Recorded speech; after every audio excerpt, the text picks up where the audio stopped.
I'll give you some travel money. Go home, okay? Yang Xinhai looked at his tattered clothes and said, "It'd be so embarrassing to go home like this." The villager had advised him, "You've been away from home for several years. Your father, mother, and the rest of your family miss you very much. Go back and have a look." Then he took out 100 yuan and gave it to him, saying, "This is for your travel. Go home and see you can come out again later if you want." Just because the fellow villager in Shijiazhuang said the girl was still waiting for him. He didn't know if her feelings had changed over the years, if he just went to her home rashly and got kicked out. How embarrassing that would be, no matter what Yang Xinhai thought. At this moment, he had a strong desire to see this girl right away, get engaged and married, start a family, and live a happy life as a loving couple. But what happened next shattered Yang Xinhai's beautiful dream and almost knocked him down. "I heard you dumped her." Yang Xinhai at this moment wished he could punch this well-meaning villager and give him a black eye. But lying in the quilt, he just felt his hands were weak and lazy, and he couldn't even lift them. He thought that it was this villager who had tricked him. When he saw his parents and siblings, he didn't feel the warmth of a long-awaited reunion. His main goal of coming home this time was the girl who'd been waiting for him. But he kept this to himself. He didn't tell his parents or siblings. Yang Xinhai thought that his family should take the initiative to talk to him about this. His parents had experienced a lot, and his siblings had all grown up. Yang Xinhai, a failure in marriage, was in a labor camp in Shijiazhuang. There was a fellow villager who worked in Shijiazhuang. Knowing that this villager was somewhat related to him, the villager cared about him very much. He visited Yang Xinhai in the labor camp twice and gave him some money. Yang Xinhai said to this fellow villager, "Since you work here, you must have acquaintances locally. Do me a solid and find a way to get me back to my hometown. I heard that the girl you dated back in your hometown is still waiting for you." Yang Xinhai didn't appreciate the villager's consolation. He thought, What's this fellow villager? Just a relative who came to visit with a bit of money and said a few comforting words. What good can that do? If you really cared about me, you should be like Qin Shi Bao, that ancient hero who'd go through fire and water for his friends and find every way to get me back to my hometown. Helplessly, Yang Xinhai wrote a letter to his father, asking him to bring certificates from the local village committee and the police to get him out of the detention center. Yang Zhengguan received the letter from his son, quickly completed all the procedures, and rushed to Guangzhou overnight to pick up his son. The father and son took a train back to Honan. But they didn't say a word on the way. When they got to Xinyang railway station, Yang Xinhai refused to go home, no matter what.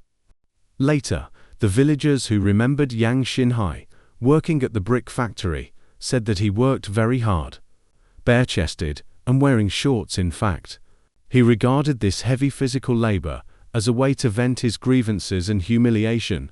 People recalled that he didn't talk much when working.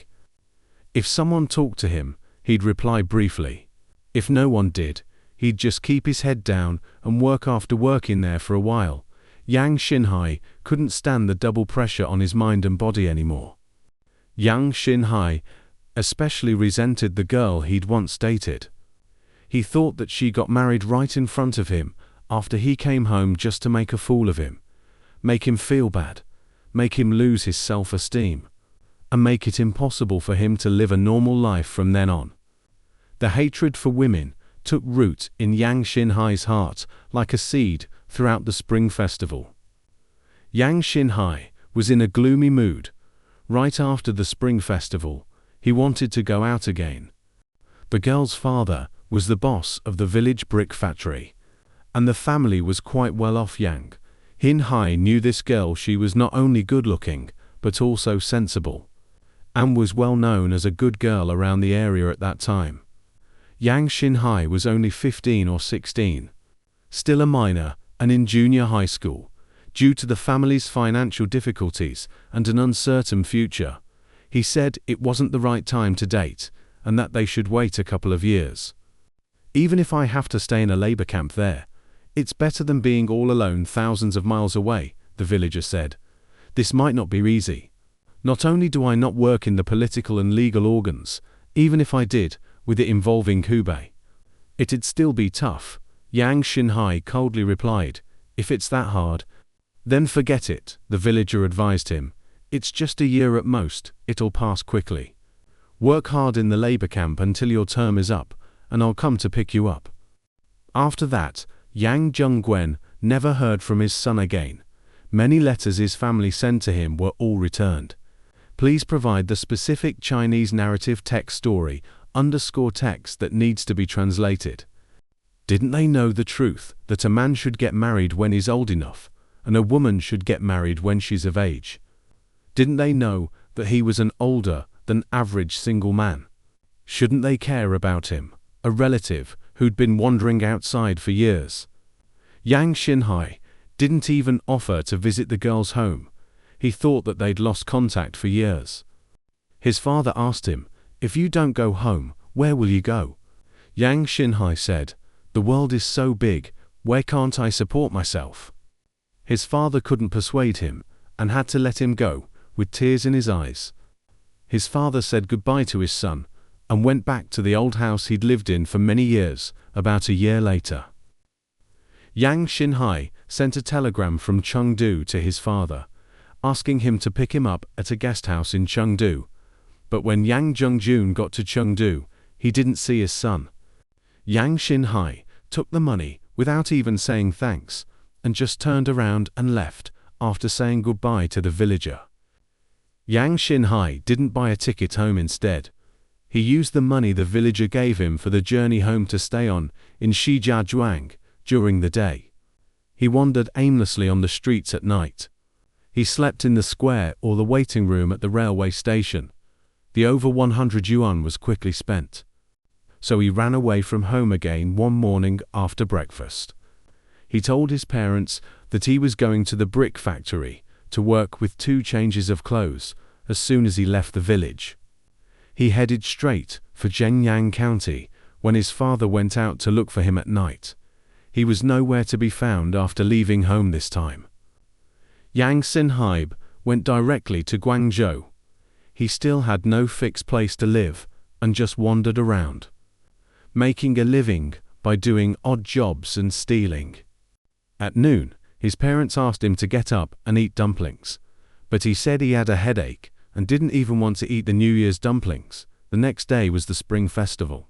The fellow villager who worked in Shijiazhuang came to his home to pay New Year greetings, seeing Yang Xinhai still in bed.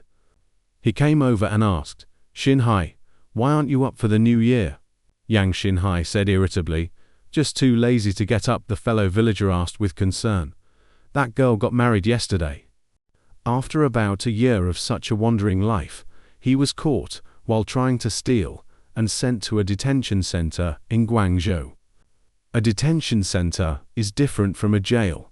The people detained there aren't necessarily guilty, but they're at least those 3, without people, without a fixed residence, stable income, and legitimate occupation to get someone out of the detention center. A family member has to come forward as a guarantor. His father pleaded with him, you're not a young man anymore. If you keep wandering around like this, when will it end? Why don't you just stay at home, work hard for a couple of years, save some money, find a wife, and start a family? Yang Xinhai didn't say a word, just nodded silently after the spring of that year. Yang Xinhai worked as a laborer in a local brick factory for less than a month, making brick embryos. Who would have thought that this delay would cost him a good marriage? Then he went to a high school in Ruyang County. And later he left home and wandered around for 5 years. They lost contact. Now, Yang Xinhai was a 24-year-old young man. He strongly felt that he really needed a family and a woman. When the Spring Festival of 1993 was approaching, Yang Xinhai went back to his hometown. which he'd been away from for 5 years, with the fellow villager. There were no big changes in his hometown. But soon, he heard a kid shouting outside, "Come and see! He, is getting married." Yang Xinhai jumped to his feet and rushed outside. The wedding car was right in front of him. Inside the car was the bride in full wedding attire. And it was really the girl he'd been thinking about day and night. "Come home with me," the villager continued. "I heard from people back home that the girl you used to date is still waiting for you." Hearing this, Yang Xinhai widened his eyes and asked, "Really?" The villager said, "Absolutely true." Then he took out a letter from Yang Xinhai's family for him to read.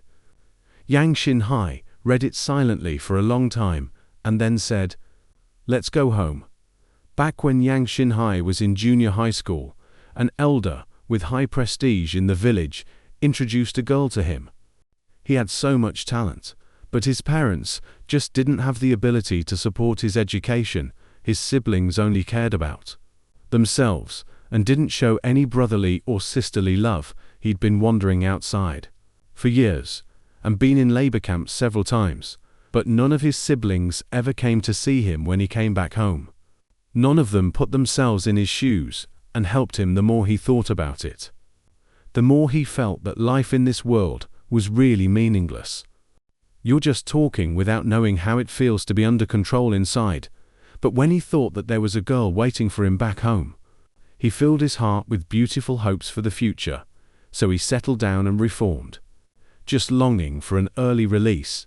On July 16, 1993, Yang Xinhai's labor camp term ended, and he was released by the Shijiazhuang Labor Re-Education Committee. That fellow villager kept his promise and came to pick Yang Xinhai up that day. The villager said, "Now, you're free." It was almost a New Year's Eve, and the next day would be the Spring Festival in the vast rural areas of southern Henan. There was a festive atmosphere everywhere that morning. Yang Xinhai was at home helping his parents make dumplings, when suddenly there was the sound of lively drums and music outside. It sounded like someone was having a wedding. But he was too lazy to go out and check anyway. It had nothing to do with him. In the open-top carriage of the car, a group of musicians were playing hundreds of birds, paying homage to the phoenix vigorously. A group of young men carrying the dowry were happily sharing the wedding candies at that moment. Yang Xinhai felt his mind go blank and almost fell to the ground. He quickly ran back home, pulled a quilt over his head, and slept until it was dark.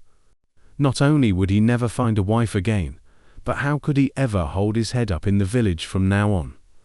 Originally, his family status in the village wasn't high with this incident. How could he face people in the future? He thought that this society was really bad, and the people in it were really bad. No one had any sympathy, including his own parents and siblings. His parents didn't take responsibility after giving birth to him. They didn't fulfill their duty of raising their children.